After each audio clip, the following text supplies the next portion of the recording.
Hello नमस्कार दोस्तों, welcome to Manraj classes. देखिए, कल के लिए सॉरी, कल मैं डिस्कस नहीं कर पाया था। हमारे जो सेशन को कंटिन्यू नहीं कर पाया था क्योंकि बहुत ज़रूरी काम था कल। तो कल का सेशन और आज का सेशन हम दोनों कंबाइंड करके डिस्कस कर रहे हैं। तो यहाँ पे मैंने लिखा भी हुआ है कि 16 और 17 का ये आपका सेशन होगा। तो ये 16 और 17 का सेशन है, ठीक है। तो हम क्या क्या डिस्कस करने वाले हैं इसको देख लेते हैं। हम डिस्कस करेंगे, ये डिफेंस रिलेटेड आर्टिकल है, advanced out artillery gun system के बारे में, जिसे हम एटैक्स बोल सकते हैं। दूसरा, क्रोनिक फैटिक सिंड्रोम के बारे में, एक तरह की बहुत ही बुरी डिसीज है।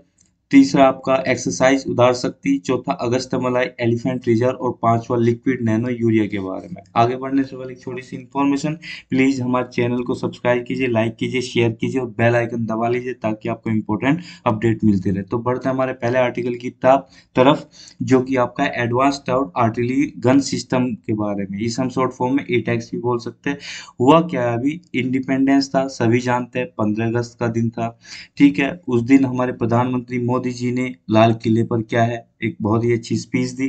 ठीक है, उसमें क्या हुआ, इसका एक तरह से इनोग्रेशन किया गया, जो आपका एटैक्स है उसका इनोग्रेशन किया गया। ये क्या है, ये एक तरह की आपकी artillery artillery sorry artillery gun है, जो कि डेवलप की गई है, किसके द्वारा, डीआरडीओ के द्वारा डेवलप की गई। और यहाँ पे 21 गन का सैल्यूट दिया गया, यानी कि एक बेड़ा था, एक पूरा स्टॉक था 21 गन्स का, उसकी सैल्यूट दी गई, उनके द्वारा सैल्यूट दिया गया नेशन को। ठीक है, रेड फोर्ट पे। तो इसलिए न्यूज में आया, तो इसके बारे में जानना इंपॉर्टेंट है। क्या है ये, एक आपकी इंडिजीनियस, इंडिजीनियस का मतलब कि हमने खुद से ही बनाया है। हमारी खुद की जो इंस्टीट्यूशन है, जो यहाँ पर काम करते हैं डिफेंस में, डीआरडीओ उसने बनाया। इसके अगर मेजरमेंट की बात करें तो 155 इंटू 52 कैलिबर की ये हावित्जर गन है। पहले तो ये जान लेते हैं कि 155 यहाँ पे क्या है। 52 का बहुत ज्यादा इंपॉर्टेंस नहीं, यहाँ पे 155 का इंपॉर्टेंस है।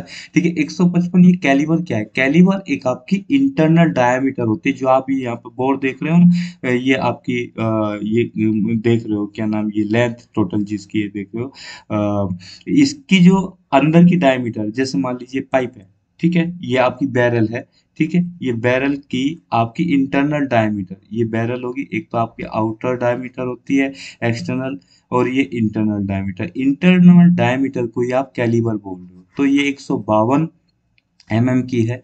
ठीक है, तो और ये हावित्जर है। अब हावित्जर नाम कहाँ से आता है, हावित्जर का मतलब एक तरह से ये कह लीजिए आप कि लॉन्ग रेंज वेपन है, जो कि आपका लंबी ट्रेजेक्टरीज होती है उनको कवर करता है। ठीक है, मान लीजिए आपने यहाँ से लॉन्च किया, हाई एंगल पे आपको लॉन्च करना है, कोई भी आर्टिलरी लॉन्च करनी है, कोई भी गन लॉन्च करनी है, तो यहाँ से हाई एंगल पे इसके द्वारा लॉन्च किया जा सकता है, इस वेपन के द्वारा लॉन्च किया जा सकता है। तो हम ये समझ सकते हैं हाउइजर की definition, it is a long range weapon falling between a cannon which fire shells at flat trajectories. जो फ्लैट ट्रेजेक्टरीज होती है, जैसे मान लो आपने यहाँ पर रख दी, यहाँ पे आपको दागना है और यहाँ पे आपने रखा है, तो ये ऐसे दागेगा और ये ऐसे आके, मतलब ये थोड़ा गलत बन गया। ठीक है, इस आप ये समझ सकते हो कि यहाँ पे ये यहाँ पे है और यहाँ पे आपको ये टारगेट करना है, तो ये दागेगा ऐसे। इससे तो लॉन्ग ट्रेजेक्टरीज को ये आपका कवर करता है। ठीक है, हाई एंगल्स पे, जो असेंड का एंगल हो या डिसेंड का एंगल हो, मान लो आप पहाड़ी पे, पहाड़ी से नीचे दागना है तो उस पे भी कवर कर सकता है, या असेंड पे कर सकता है, मान लो आप नीचे और पहाड़ी पे आपको दागना है तो उसको भी कवर कर सकता है। यानी कि हाई ट्रेजेक्टरीज को ये और लॉन्ग ट्रेजेक्टरीज को कवर करता है। तो इसका मतलब हावित्जर से ये एक तरह का आपका इसकी डेफिनेशन होगी। अब ये हावित्जर जो है, अब क्या है ना कि एक सिंगल वर्ड नहीं है, मतलब एक यहाँ पे ये नहीं कि हावित्जर ही पहली बार बना है। हावित्जर एक अम्ब्रेला वर्ड, अम्ब्रेला वर्ड जैसे कि मैकडोनाल्ड है। मैकडोनाल्ड, क्या आप बोलते हो कि हम मैकडोनाल्ड का पिज्जा खा गए, अब क्या मैकडोनाल्ड आपके एरिया में थोड़ी खुला हुआ है, वो तो पूरे वर्ल्ड में उसकी ब्रांच, उसकी चेन खुली हुई है। तो एक तरह से जैसे मैकडोनाल्ड एक आपका अम्ब्रेला वर्ड है, यानी कि आप मैकडोनाल्ड की पूरी ब्रांच है, उस किसी आदमी ने पूरी फ्रेंचाइज खोली हुई है, सबकी और सभी कंट्रीज में और डिफरेंट डिफरेंट सिटीज में। इसी तरह से हावित्जर जो गन बनती है, एक तरह का अम्ब्रेला वर्ड हो गया, इसके अंदर अलग अलग डिजाइन की, अलग अलग उसकी कैपेबिलिटी की ये गन बनाए, जिनको सबको ही क्या बोला जा रहा है, हावित्जर गन बोला जा रहा है।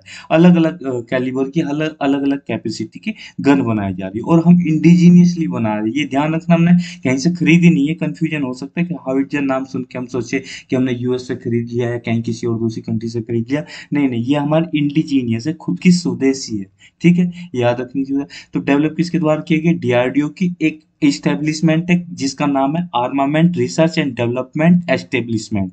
ठीक है, ये नोडल एजेंसी। अब डीआरडीओ खाली एक ही उसके एस्टेब्लिशमेंट थोड़ी है, उसके अंदर कई सारे डिपार्टमेंट हैं जो डिफरेंट डिफरेंट चीजों को देख रहे हैं। कोई आपका एम्यूनेशन को देख रहा है, कोई आपका बुलेट प्रूफ जैकेट को देख रहा है, कोई आपका किसी और चीज को देख रहा है। ठीक है, कोई आपका मान लो ड्रोन्स को देख रहा है। तो उसके अंदर अलग अलग डिपार्टमेंट है। तो जो ये आपका गन्स डिपार्टमेंट को देख रहा है, एक तरह से वो उसका नाम क्या, आरडी। आरडी मतलब armament research and development establishment. ये नोडल एजेंसी है।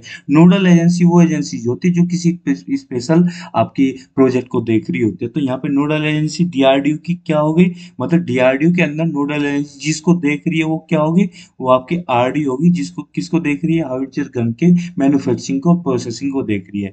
मेन तो हेड क्या हो गया, जो इनका मतलब पेरेंट कंपनी होगी वो तो डीआरडीओ होगी। ठीक है, अब जो ये प्रोजेक्ट है 2013 में स्टार्ट किया गया था डीआरडीओ के द्वारा।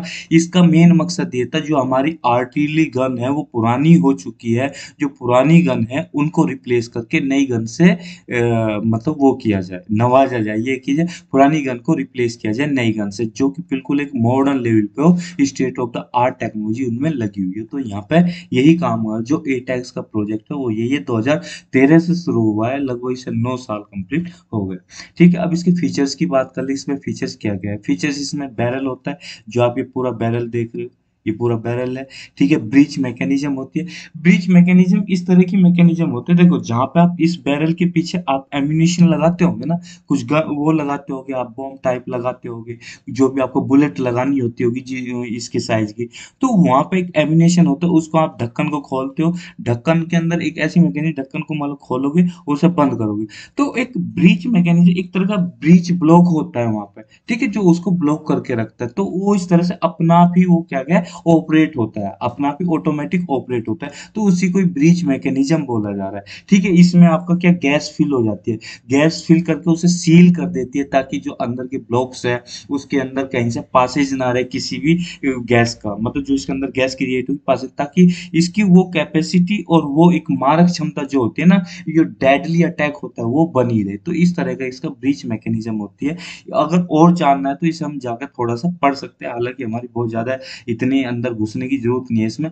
मजल ब्रेक्स होते हैं, मजल ब्रेक्स में भी यही होता है कि यहाँ पे एक पूरी तरह से इसे स्टेट ऑफ द आर्ट बनाने की एक तरह की टेक्नोलॉजी है मजल ब्रेक, एक तरह की मैकेनिज्म है। रिकॉइल सिस्टम, रिकॉइल सिस्टम मतलब रिकॉइल, आप जानते हो कि रिकॉइल का मतलब क्या होता है, रिकॉइल का मतलब है किसी चीज की प्रतिक्रिया, यानी कि पीछे का झटका लगना।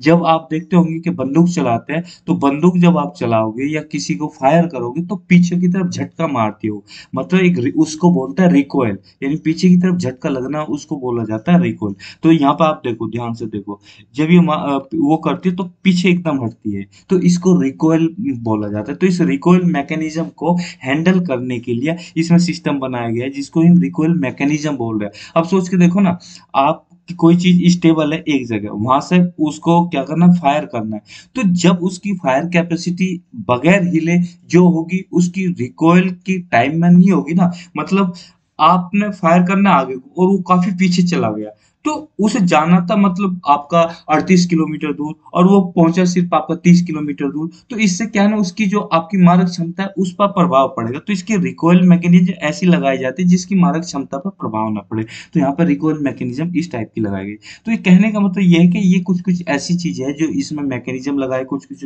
State of the art technology लगाई, जैसे आर्टिफिशियल इंटेलिजेंस का भी इसमें यूज किया गया है, ताकि अपना कमांड ले सके, अपना आप ऑपरेट कर सके, इस तरह की चीजें हैं इसमें। और इसमें प्रिसीजन और एक्यूरेसी दोनों ही बहुत अच्छी है। लॉन्गर रेंज तो है, हमने जान लिया, और एक्यूरेसी, एक्यूरेसी से मतलब यही है कि जिस चीज को टारगेट को आप वो करोगे कि भाई आपको इसे हिट करना है, तो तो मैक्सिमम चांस होंगे ये उसे हिट करेगी, बहुत ही कम चांस होंगे कि उसे हिट ना कर पाए, उसको मिस कर जाए।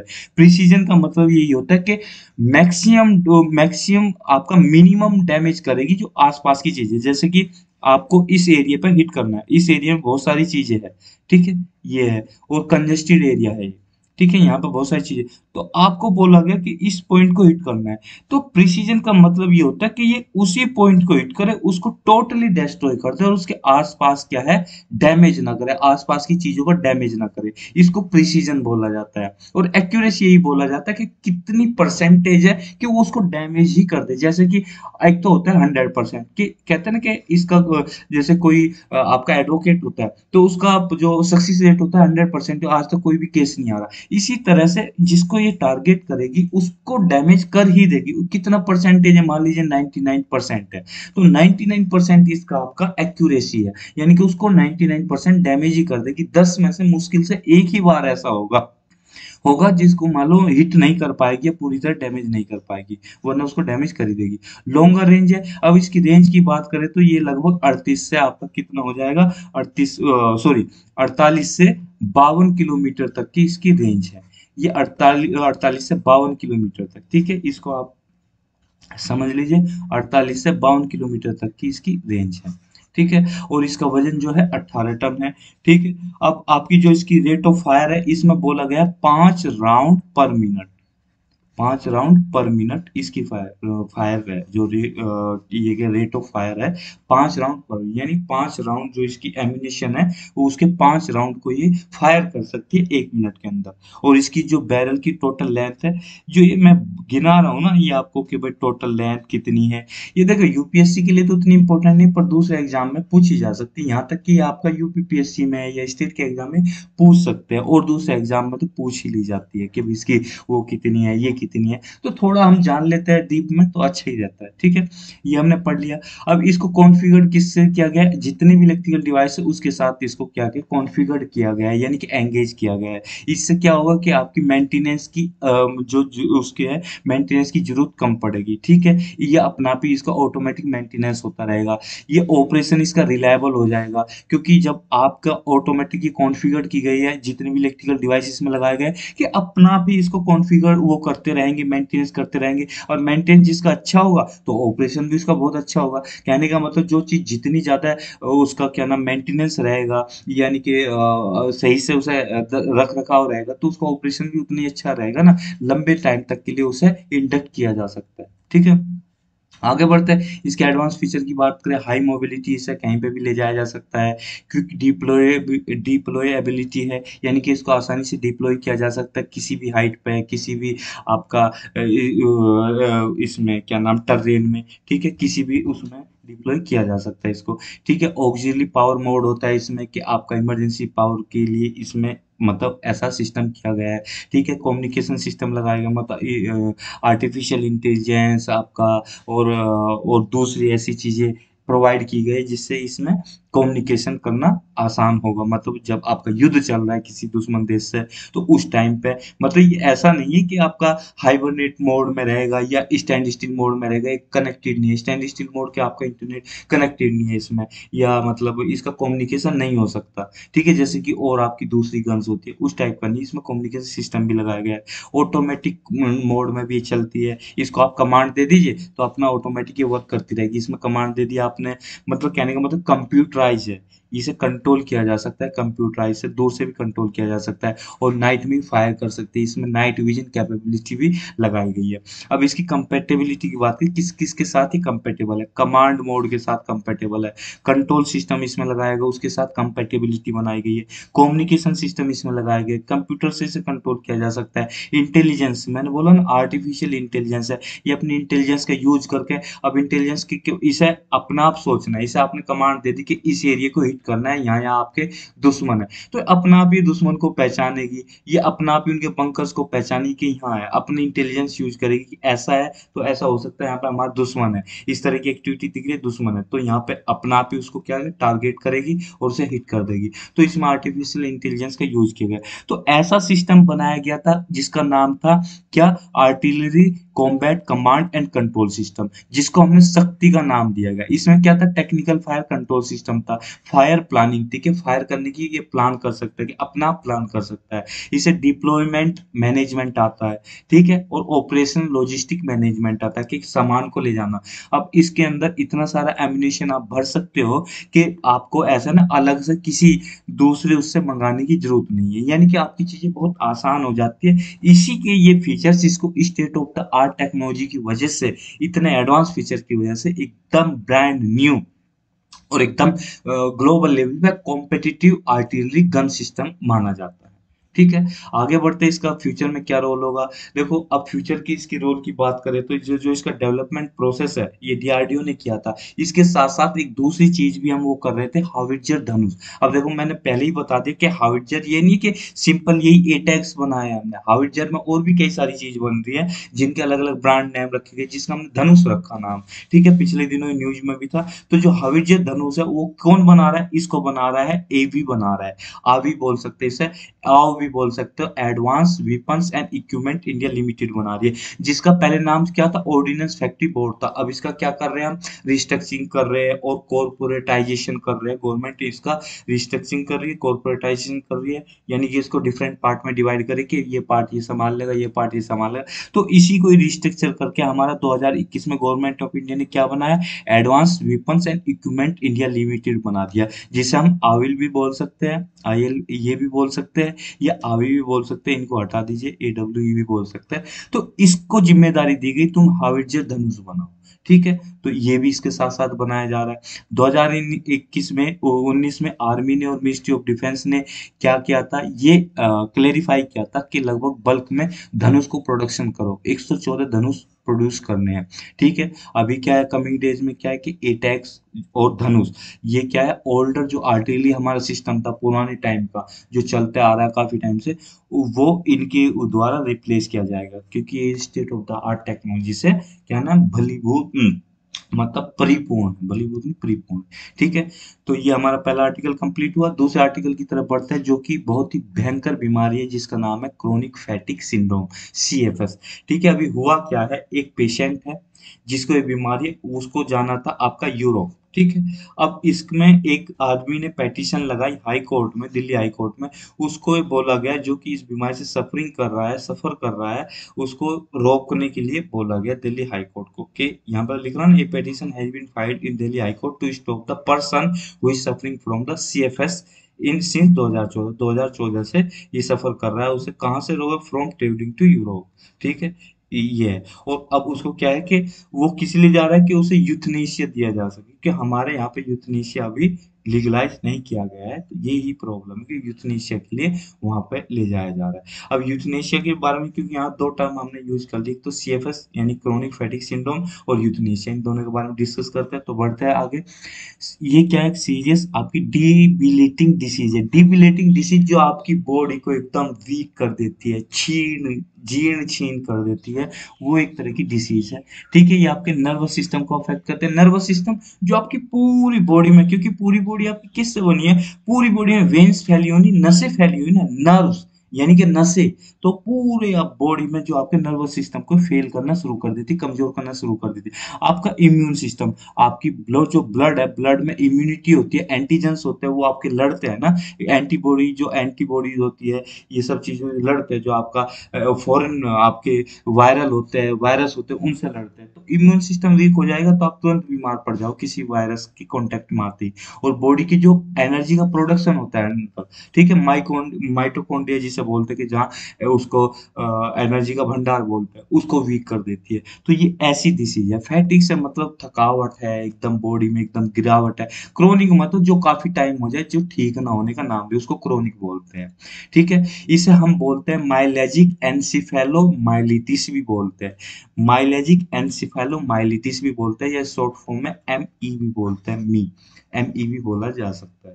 ठीक है, इसको इस नाम से बोलते हैं। ये किस वजह से होता है? वायरल की वजह से, बैक्टीरियल इन्फेक्शन की वजह से, या हार्मोनल इम्बैलेंस की वजह से, ये जेनेटिक प्रीडिपोजिशंस की वजह से, ये जेनेटिक डिसीज की वजह से हो सकता है, या आपके मम्मी या पापा को ये रहा हो तो बच्चों में ट्रांसफर होने के ज्यादा चांसेस रहते हो, या हार्मोनल इम्बैलेंसेस हो जाए किसी वजह से, तो उस वजह से भी होता है, या बैक्टीरियल इन्फेक्शन हो जाए उस वजह से भी हो सकता है। ये किसी को भी इफेक्ट कर सकता है। ये एज नहीं देखेगा, ना ही बच्चे को देखेगा, ना ही एडल्ट को देखेगा। ये किसी भी एज में किसी को भी हो सकता है, ये बोला गया है। तो है ना खतरनाक डिसीज। अब इसके सिम्टम्स की बात करें, सिम्टम्स ऐसे बहुत सारे हैं।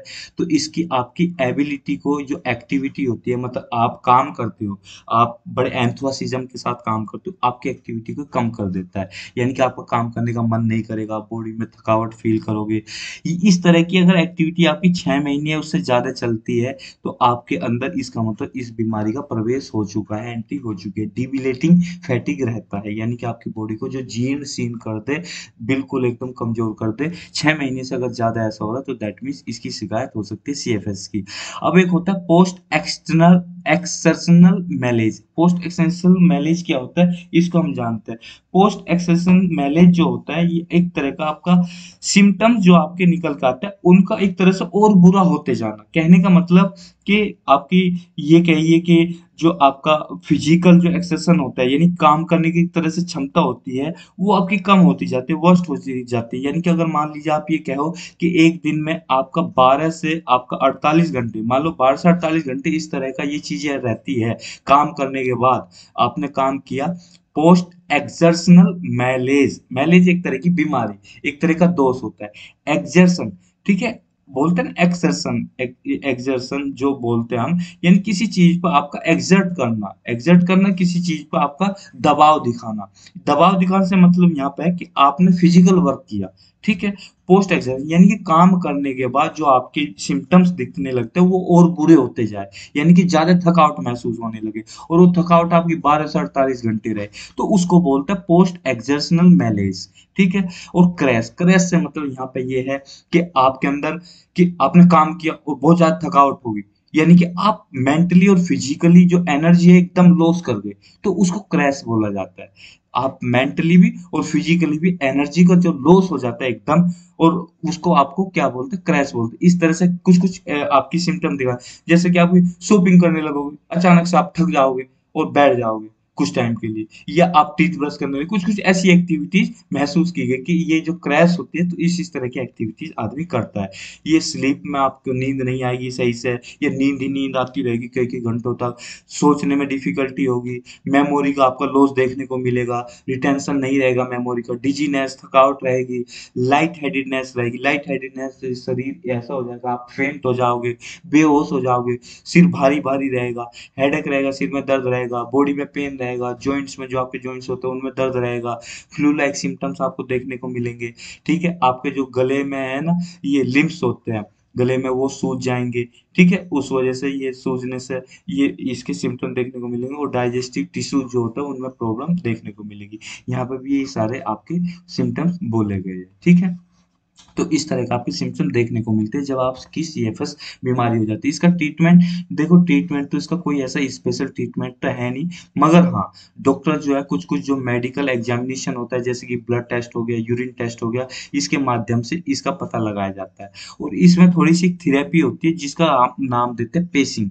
पेसिंग थेरेपी, पेसिंग थेरेपी में क्या बोला जाता है, पेशेंट को ये सिखाया जाता है कि आप रेस्ट करो, और एक्टिविटी जो आप करोगे उसमें बैलेंस बना के रखिए, थोड़ा गैप दे के रखिए। ऐसा नहीं कि आपने एक्टिविटी की और आप यानी वो एक्टिविटी करते जा रहे हो और रेस्ट नहीं कर रहे हो, तो यानी कि आपको गैप दे के रखना है, पेस बना के रखनी है, गति दे के रखनी है उसको। ऐसा नहीं कि आप करते ही चले जा रहे हैं, कि आप रेस्ट ही करते चले जा रहे हैं या कुछ काम ही करते चले जा रहे हैं। तो इस तरह की थोड़े से इसमें वो है कि जो आपका क्रैश ना हो सके, यानी कि एनर्जी में जो आपकी मेंटल और फिजिकल एनर्जी है उसमें क्रैश ना हो सके। यहाँ पे देख रहे होंगे ना, ये बंदा सो ही जा रहा है कि देखो सुबह हुई, सुबह से देखो आपकी क्या है, और ये रात हो गई, तो बंदा सो ही जा रहा है। तो ये है आपका कि रेस्ट ही करता जा रहा है। यहाँ पे एनर्जी वीक हो गई, यानी कि इतना काम किया आपने कि एक्टिविटी आपकी एकदम जीरो पे आ गई। तो इसमें पेस दे के रखनी है, कि इतनी गति दे के रखनी है, बैलेंस बना के रखना है, ठीक है। अब बात आती है यूथनेशिया पे। हमने सीएफएस को समझ लिया, अब यूथनेशिया क्या होता है।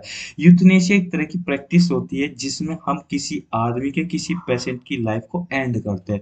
जैसे कि कोई आदमी है, कोई ऐसी भयंकर बीमारी से जूझ रहा है कि बस उसका तो बचने की कोई आसार ही नहीं है, और वो तड़प रहा है बेचारा। उसके परिवार वाले भी दुआ मांग रहे हैं कि भगवान, कहते हैं ना, इससे तो अच्छा इसको उठा ले।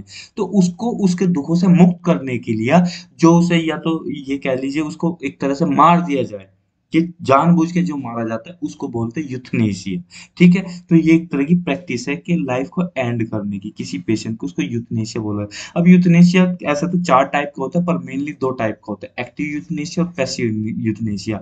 और जो बाकी दो टाइप है, सब टाइप बोल सकते हो उसको, वॉलेंटरी यूथनेशिया और इनवॉलेंटरी यूथनेशिया। इसके बारे में जानते हैं। एक्टिव यूथनेशिया में ये होता है कि हम एक्टिव तरीके से एक जो पेशेंट होता है उसको मारते हैं। जैसे कि आपने इंजेक्ट कर दिया उसको, जो आपकी वो ड्रिप लगी हुई होती है, सेलाइन लगी होती है, उसमें आपने कि ऐसी लीथल दवाई, लीथल डोज कर दी, एकदम वो तुरंत उसका क्या हो गया, डेथ हुई, तुरंत डेथ, उसे पता नहीं लगेगा, मतलब विद इन मिनट डेथ हो जाएगी, सेकंड में डेथ हो जाएगी।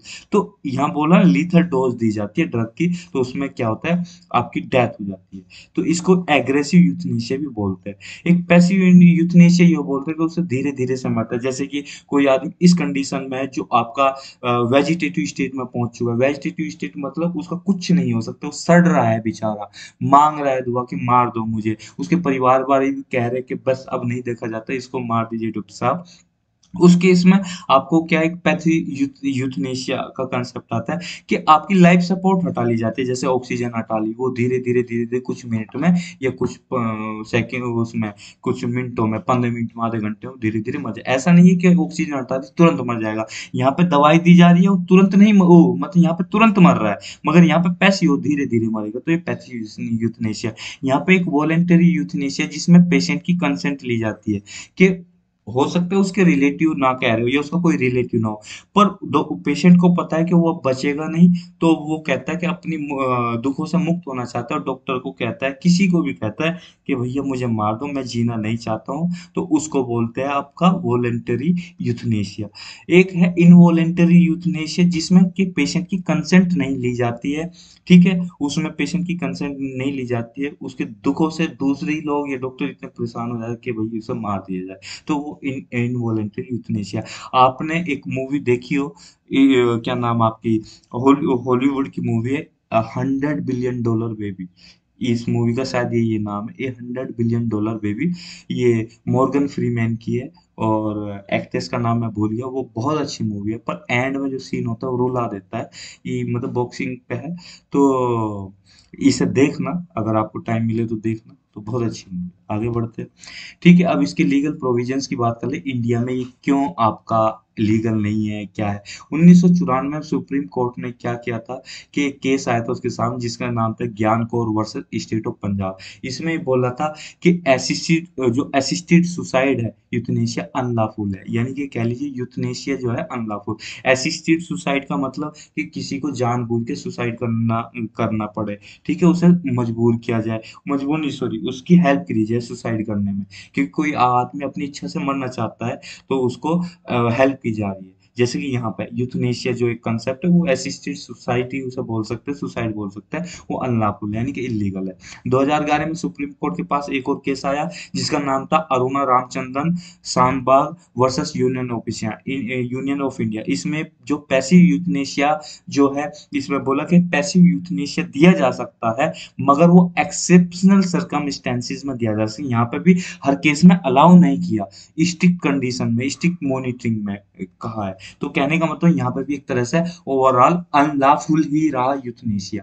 2018 की बात करें यहाँ पे कि बोल दिया right to die with dignity, right to die with dignity ये फंडामेंटल राइट बना दिया, allowing passive euthanasia, passive euthanasia को अलाउ कर दिया यहाँ पे वो आपका जो एक्टिव यूथनेशिया उसको अलाउ नहीं किया। तो कहने का मतलब यही है कि ओवरऑल यूथनेशिया, यूथनेशिया एक आपका अम्ब्रेला टर्म हो गया जिसमें कई टाइप के यूथनेशिया आ जाते हैं। पूरा का पूरा यूथनेशिया, ओवरऑल यूथनेशिया टोटली अभी तरह से अलाउ नहीं किया गया है, उसकी जो सब कंटेंट है या सब कंटेंट है उसको ही आपका अलाउ किया है, यहाँ पैसिव यूथनेशिया को ही अलाउ किया गया है। तो ये कुछ कुछ कंट्रीज है जो ग्रीन है जिसमें आपका परमिजिबल है यूथनेशिया, और रेड जिसमें परमिजिबल नहीं है। तो यही है, इंडिया में भी ग्रीन है यानी कि परमिजिबल है मगर वो पैसिव यूथनेशिया। ठीक है, तो ये आपने देखा। आगे बढ़ते हैं, अगला आर्टिकल हमारा एक्सरसाइज उदार शक्ति के बारे में। ये एक्सरसाइज उदार शक्ति अभी न्यूज में क्या देखिए, अभी एक्सरसाइज हुई जो कि बायलेटरल एक्सरसाइज है, यानी कि मलेशिया और इंडिया के बीच में एक्सरसाइज हुई इसलिए न्यूज में आई। ये अगर दूसरी एक्सरसाइज के बारे में करें कि मलेशिया इंडोनेशिया के बीच में और कौन सी सॉरी मलेशिया इंडिया के बीच में कौन सी और एक्सरसाइज होती है, हरिमाऊ शक्ति एक्सरसाइज होती है और यहाँ पर उदार शक्ति एक्सरसाइज है। ठीक है, यहाँ पर उदार शक्ति एक्सरसाइज और हरिमाऊ शक्ति एक्सरसाइज, तो इनका नाम रखना, यहाँ पे शक्ति आ रहा है एंड में जो शक्ति आ रहा है दैट मीन्स मलेशिया के साथ हो रही है। यह क्वांटन में हुई है, जो मलेशिया की जगह है, डिस्ट्रिक्ट है क्वांटन, वहां पे ये एक्सरसाइज कंडक्ट हुई है। ज्वाइंट मिलिट्री एक्सरसाइज है क्योंकि दोनों एक साथ, दोनों मिलिट्री एक साथ आई, उन्होंने एक्सरसाइज कंडक्ट की। ये हर साल होती है, एनुअली कंडक्ट की जाती है। ठीक है, मिलिट्री एक्सरसाइज है, क्वेश्चन ये पूछा जा सकता है ये आपकी नावल एक्सरसाइज है, एयर एक्सरसाइज है, मिलिट्री एक्सरसाइज क्या है, ये मिलिट्री एक्सरसाइज है। इसके बारे में जान लेते हैं। जो उदार शक्ति एक्सरसाइज 2022 हुई उसमें इंडियन एयरफोर्स ने और आपकी मलेशियन जो रॉयल मलेशियन आपकी एयरफोर्स है उसने पार्टिसिपेट किया। उनके कौन कौन से एयरक्राफ्ट ने पार्टिसिपेट किया बहुत इंपॉर्टेंट नहीं है पर फिर भी जान लें, इंडिया का सुखोई 30 MKI C-17 एयरक्राफ्ट ने, और आपका जो मलेशिया का 30 MKM एयरक्राफ्ट ने पार्टिसिपेट किया। ये बहुत इंपॉर्टेंट नहीं था फिर भी जान लिया। ठीक है, ये 4 दिन की एक्सरसाइज थी, एयर कॉम्बैट ड्रिल इसमें की गई। ठीक है, यहाँ पे आपका मैप देख रहे होंगे कि यहाँ जो आपका मलेशिया क्वांटन जो डिस्ट्रिक्ट है वहां पर इसको कंडक्ट किया गया। इसका सिग्निफिकेंस यही रहता है, और सभी एक्सरसाइज का सिग्निफिकेंस एक ही रहता है, बहुत ज्यादा इसमें दिमाग लगाने की जरूरत नहीं है कि जो आपकी बहुत पुरानी फ्रेंडशिप है उसको क्या नाम सस्टेन रखा जाए और अपनी सिक्योरिटी को स्ट्रेंथन किया जाए। दोनों रीजन जो है साथ में ही पड़ते हैं तो वहाँ पे जो सिक्योरिटी है आपकी उसको स्ट्रेंथन किया जाए, और आपकी एक दूसरे से जो उनकी अच्छी अच्छी प्रैक्टिसेस या अच्छे अच्छे तरीके हैं उनको शेयर करें, हम उनकी अच्छी प्रैक्टिसेस को जानें, वो हमारी अच्छी प्रैक्टिसेस को अपनाएं। म्यूचुअल कॉम्बैट कैपेबिलिटी के एक दूसरे के साथ अगर कोई ऐसा उस एक दूसरे की कंट्री पे कुछ ऐसा अटैक होता है, थ्रेट हमें फील होती है, तो एक दूसरे के साथ कंबाइंड होकर हम कैसे एक दूसरे के साथ कंबाइंड होकर लड़ सकते हैं, कॉम्बैट कर सकते हैं, थ्रेट को हरा सकते हैं। तो वही चीजें हमें सीखनी होती है, क्योंकि देखो अकेले लड़ना एक अलग बात होती है, दूसरे के साथ कंबाइंड होकर लड़ना एक अलग बात होती है। क्योंकि अकेले आप अपने रूम में कैसे भी रह लो पर दूसरे के साथ रहोगे तो थोड़ा कायदे कानून के साथ रहना पड़ेगा, उसके हिसाब से भी थोड़ा चलना पड़ेगा, उसको आपके हिसाब से चलना पड़ेगा, आपको उसके हिसाब से चलना पड़ेगा। कहने का मतलब एक बैलेंस मेंटेन करना होता है। तो यहाँ पे यही चीज सीखनी होती है, म्यूचुअली एक दूसरे के साथ कॉम्बैट कैसे किया जाए, वो कैपेबिलिटीज वो तरीके सीखने होता है। बैकग्राउंड की इसकी जाने तो ये एक्सरसाइज कब कंडक्ट हुई थी, 2018 में पहली बार कंडक्ट की गई है। अगर इंडियन एयरफोर्स की बात करें, इंडियन एयरफोर्स का जो है वर्ल्ड में तीसरा नंबर आता है। किस पॉइंट ऑफ व्यू से, जो इसके पर्सनल है और एयरक्राफ्ट के एसेट्स है उनके पॉइंट ऑफ व्यू से वर्ल्ड में तीसरे नंबर पर आती है। इसका मेन एक जो ऑब्जेक्टिव यही है, जो इंडियन एयर स्पेस है और जो आपका ये है पूरा का पूरा जो इंडिया का पूरा एयर स्पेस है उसको क्या है सिक्योर करा जाए, और वहां पे जो है ऐसी एयर जो ड्रिल्स है उनको कंडक्ट किया जाए। और इसको कब स्टेब्लिश किया गया था, 8 अक्टूबर 1932 में स्टेब्लिश किया गया था। अगला आर्टिकल हमारा अगस्त मलाई एलिफेंट रिजर्व के बारे में। ये आर्टिकल न्यूज में इसलिए आया है क्योंकि सेंट्रल गवर्नमेंट ने अगस्त मलाई एलिफेंट रिजर्व, जो कि आपका 31वां एलिफेंट रिजर्व बन गया है इंडिया का, उसको अभी नोटिफाई किया है। ये कहाँ पे है, कन्याकुमारी तमिलनाडु तिरुनेलवेली जो डिस्ट्रिक्ट है तमिलनाडु के, उनमें फैला हुआ है अगस्त्यमलाई एलिफेंट रिजर्व। ये किसका पार्ट है? ये अगस्त्यमलाई बायोस्फीयर रिजर्व का पार्ट है। अगस्त्यमलाई बायोस्फीयर रिजर्व आपका जो world network of biosphere reserve है, जो कि यूनेस्को की एक हेरिटेज साइट है, उसका पार्ट है। उसका एक जो वर्ल्ड नेटवर्क बायोस्फीयर रिजर्व है, उसका एक मेंबर है। ठीक है, ठीक है, WNBR का जो मेंबर है। ठीक है, ये अब तमिलनाडु की बात करें, तमिलनाडु में अब टोटल 5 बायोस्फीयर एलिफेंट रिजर्व बन चुके हैं। इससे पहले 4 थे, अब अगस्त्यमलाई बायोस्फीयर रिजर्व को भी घोषित कर दिया है एलिफेंट रिजर्व, तो अब टोटल 5 हो गए। यहाँ पर आप देख लीजिए, ये है आपका अगस्त्यमलाई बायोस्फीयर रिजर्व यहाँ पे है। ठीक है, ये अगस्त्यमलाई बायोस्फीयर रिजर्व पूरा का पूरा एक अपने आप में कई सारे उसको नेशनल पार्क को, एलिफेंट रिजर्व को कंबाइन करता है। ठीक है, तो तब ये बन के अगस्त्यमलाई, तब ये अगस्त्यमलाई बायोस्फीयर रिजर्व बनता है। ठीक है, अभी किस किस में फैला हुआ? केरला में, तमिलनाडु में फैला हुआ, इसको हम आगे जानेंगे। ठीक है, आगे बढ़ते हैं। इसके बेनिफिट क्या होंगे? हमने ऐसा क्यों इसको घोषित किया, सेंट्रल गवर्नमेंट ने क्यों घोषित किया कि इसको एलिफेंट रिजर्व घोषित किया जाए? इससे पहले जो ये बायोस्फीयर रिजर्व का पार्ट था, उसे रहने देते ऐसी, हाथी तो तब भी वहां पे घूम ही रहे थे ना। अभी क्या फायदा पहुंचेगा हाथियों को और इस चीज को रिजर्व घोषित करने से?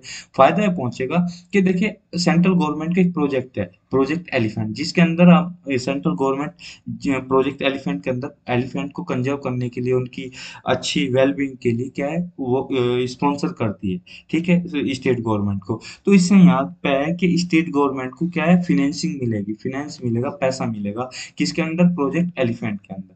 ठीक है, अब आपने अगस्त्यमलाई एलिफेंट रिजर्व घोषित कर दिया, तो इसकी इंपॉर्टेंस अब बढ़ जाएगी। तो जो प्रोजेक्ट में पहले सेंट्रल गवर्नमेंट की तरफ से पैसा आता था, कुछ पैसा अब अगस्त्यमलाई बायोस्फीयर रिजर्व के लिए जो आता था, उसका कुछ पार्ट आपका अब स्पेशली प्रोजेक्ट एलिफेंट के अंदर अगस्त्यमलाई एलिफेंट रिजर्व के लिए भी अलग से रखा जाएगा, रिजर्व के लिए रखा जाएगा।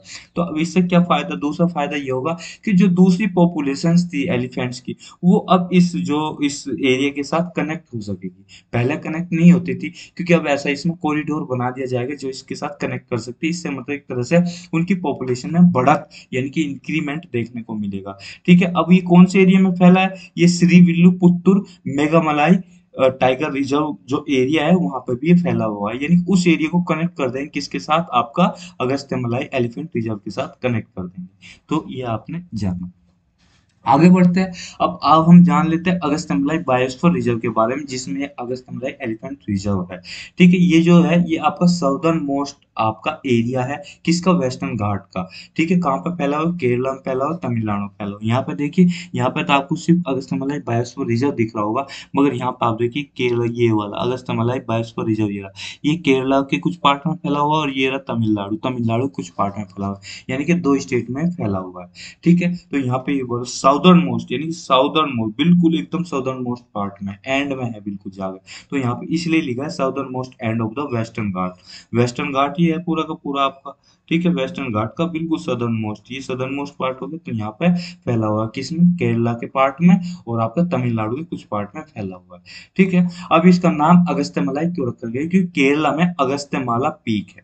ठीक है, आप इंटरनेट पे जाकर सर्च कर सकते हो। जब हम अगस्त्यमाला पीक्स को डिस्कस करेंगे, या जितनी भी टोटल पीक्स है वो बड़ी बड़ी, उनको पीक्स को डिस्कस करेंगे, अलग से सीरीज चलाएंगे, तब हम उसमें ये पीक्स डिस्कस कर लेंगे। अभी फिलहाल हम करंट अफेयर डिस्कस कर रहे हैं, तो आप इतना जान लीजिए, अगस्त्यमलाई बायोस्फीयर रिजर्व या अगस्त्यमलाई एलिफेंट जो इसके अंदर से निकल के आया है, अगस्त्यमलाई नाम क्यों पड़ा? क्योंकि अगस्त्यमाला पीक है, कहाँ पे?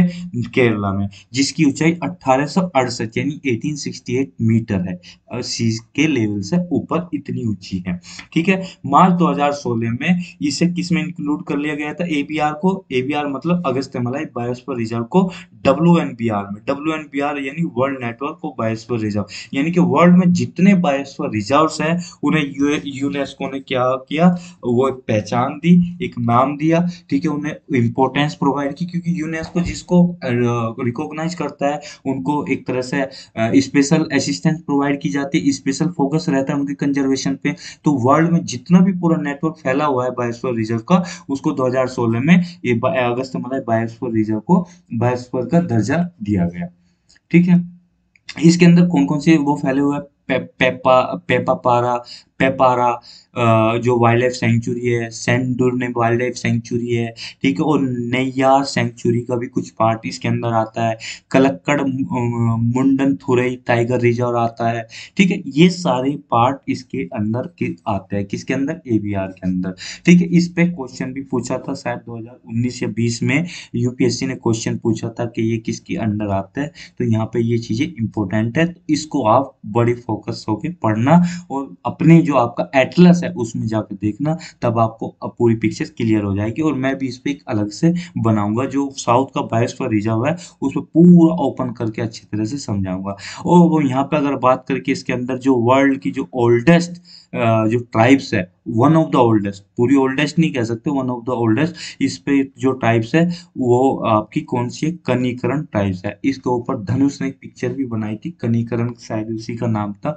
कनिकरण, ठीक है। तो साउथ इंडिया का जो एक डाइवर्स कल्चर है ना, उसके तो क्या कहने, हमारा पूरे इंडिया का ही डाइवर्स कल्चर है, पर साउथ इंडिया इस चीज को लेकर ना बहुत ही ज्यादा उत्सुक रहता है, बहुत ही ज्यादा फोकस्ड रहता है। अभी मूवी आई है ना, जो कार्तिकेय 2, उसका देखो कितना धमाल मचाया हुआ है, ठीक है। तो मतलब मैं उसको प्रमोट नहीं कर रहा हूँ, मैं जस्ट बता रहा हूँ, जैसे कि ये कनिकन टाइप है।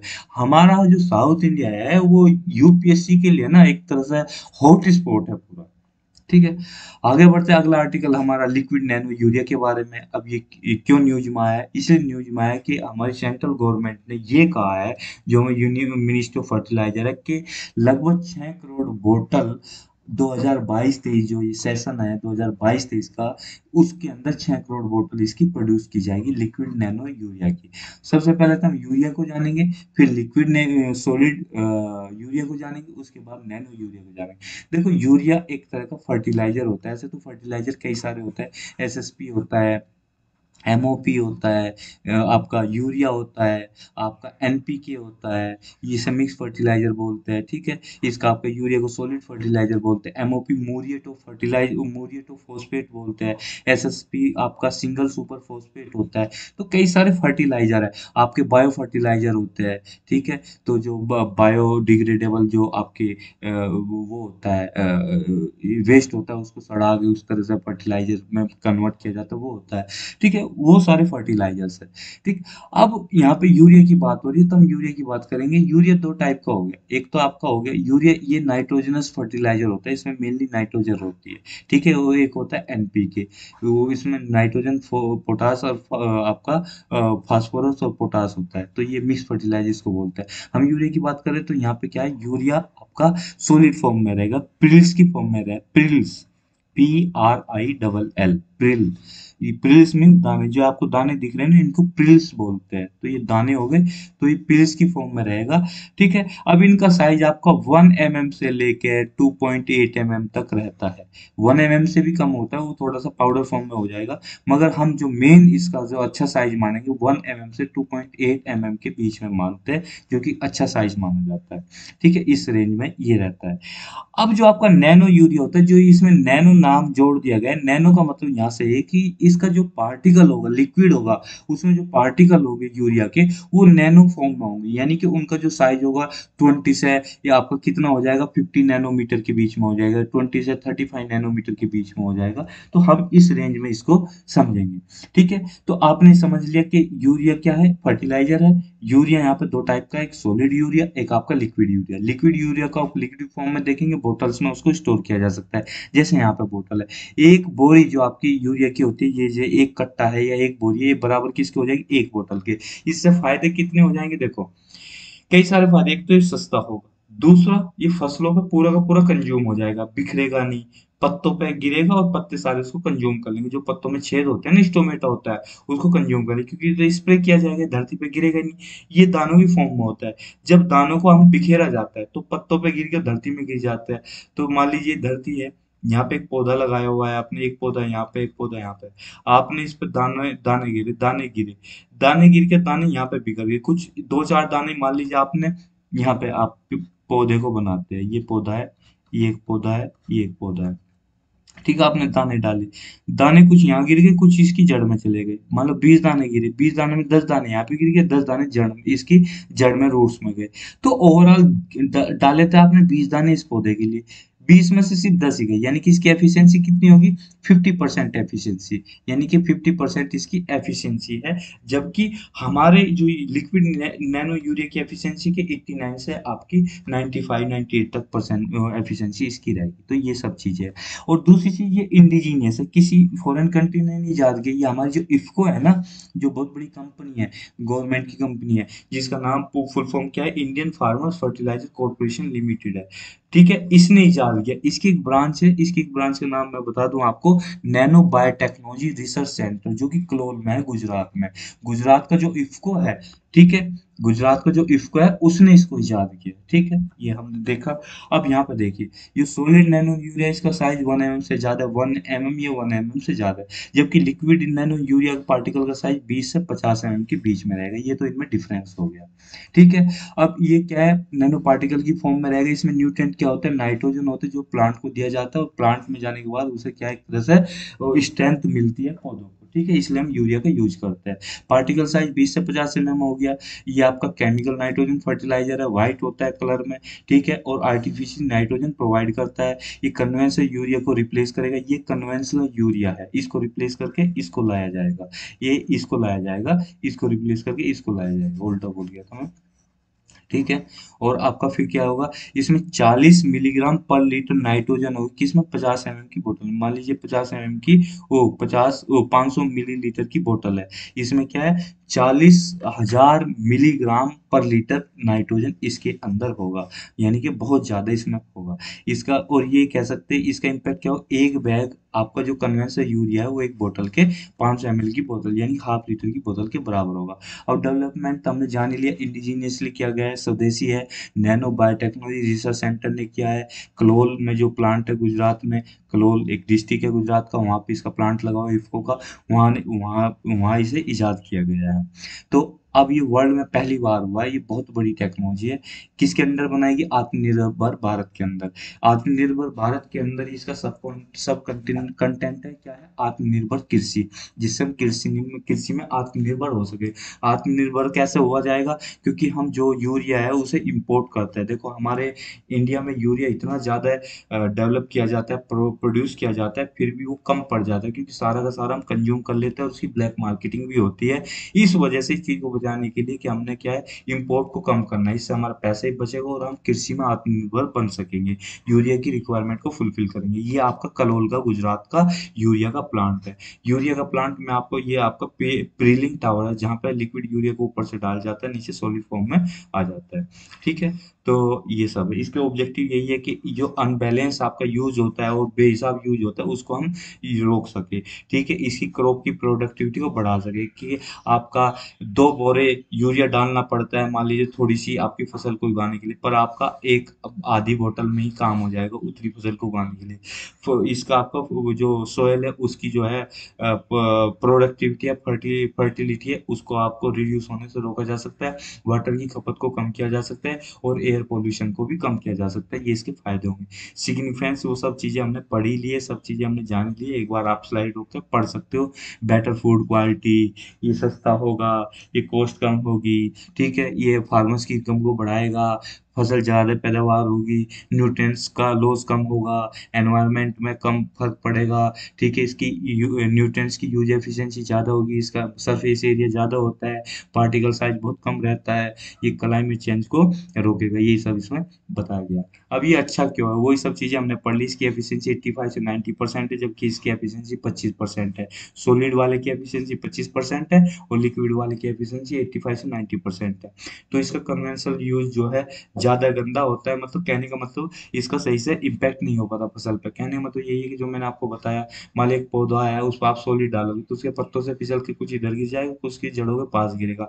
जब आप धरती में पानी दोगे तो यूरिया पानी में घुल के कुछ लिक्विड नाइट्रोजन उड़ जाएगी, कुछ पानी के अंदर धरती में चली जाएगी, और जो कुछ इसके अंदर जड़ों में चली जाएगी। जो जड़ों में चली गई वो तो यूज हो गई, और जो धरती में चली गई उड़ गई नाइट्रोजन, वो वेस्ट हो गई। कहने का मतलब जितना आपने यूरिया फसल के लिए डाला था वो यूज नहीं हो पाया। तो इस तरह से इसका फसल पे इम्पैक्ट पूरा नहीं देखने को मिलता। ये जो है न्यूट्रिएंट्स की पूरी सप्लाई फसल को नहीं मिल पाती। इकोनॉमिक रहेगा, क्योंकि एक बोतल यूरिया आपका एक बैग को रिप्लेस कर देगा। ठीक है, लिक्विड नैनो यूरिया का जो आधी लीटर बोतल का दाम आपका जो 240 है जो अभी ये है, और कट्टे का दाम कितना होता है, एक बैग का 300 रुपये होता है। ठीक है, एक 50 केजी के बैग का। ठीक है, हालांकि पूरा 50 केजी नहीं होता है वो, मगर उसको 50 केजी में काउंट किया जाता है। तो ये हमने चीजें समझी। सेशन थोड़ा लंबा हो गया क्योंकि एक्सप्लेन करना होता है तो लंबा हो ही जाता है। तो दोस्तों ये थी आज की हमारी डिस्कशन, इस डिस्कशन में थे। Thank you very much for discussion.